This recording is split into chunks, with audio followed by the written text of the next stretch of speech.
like to go to overseas places, like Canada. A quote from Britney Spears sums up what most students think they know about geography. Until last year, I didn't think I knew anything about geography. That was when I won my school's geography bee and placed 12th in the state competition. In winning, I found not only geographic knowledge, but a new level of self-confidence.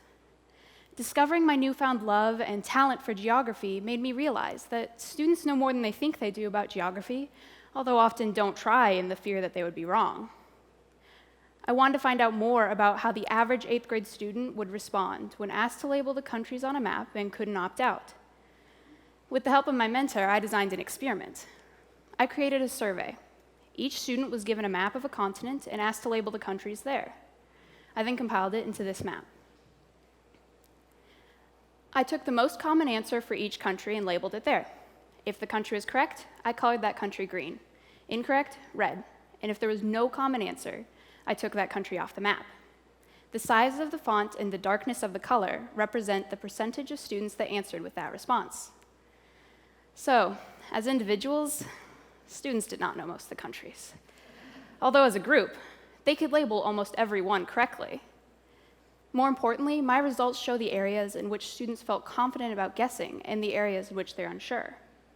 Eastern Europe had the area with the most incorrect countries, while in Africa, almost every country was correct, although only identified by 1 or 2 students.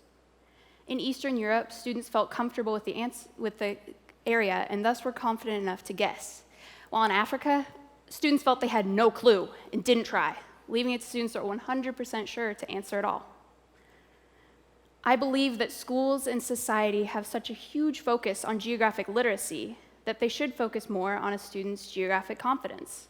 In fact, the push on geographic literacy may be counterproductive if it makes the subject seem more intimidating. Students know, however vaguely, that Canada is not overseas. And collectively, yes, they could label most countries on a map. That's only the beginning of what they're capable of doing. You know geography. You know your state, you know your town, you know your street. Be confident what you know and share that with the world. Because without geography, we would be nowhere.